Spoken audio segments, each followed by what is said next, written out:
dostlar so'rovi bo'yicha bu yerni Niyoz bilan yozdirib boraver.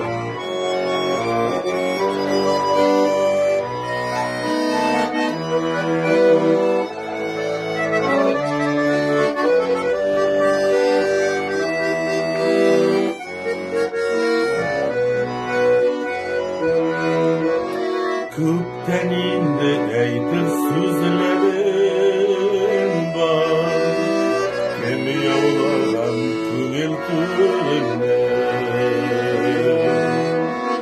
Oyga qarab osham yuragimni,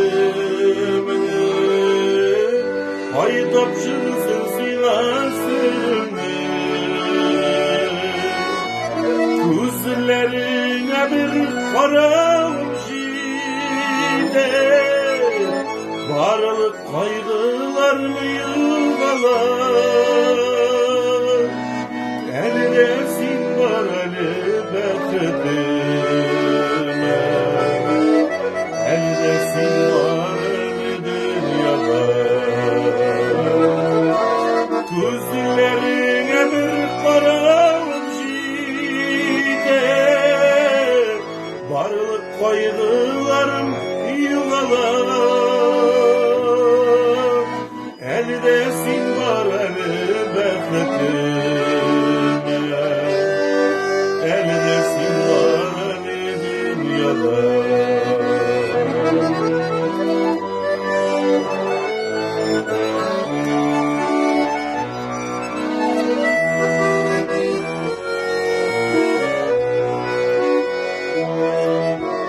Dere şakıp yüzken tancileri,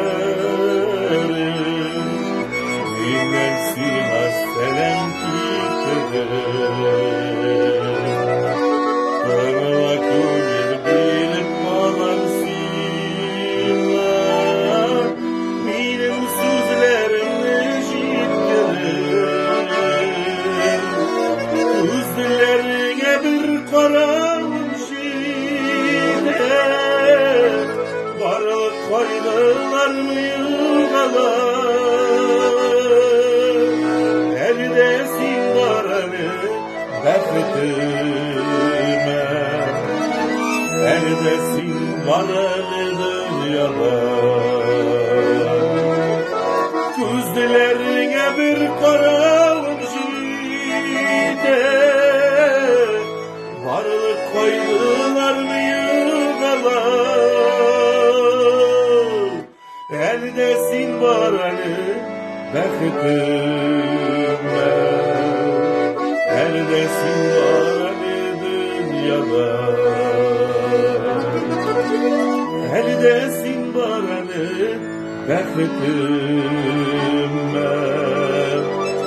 eldesin var eli dünyada.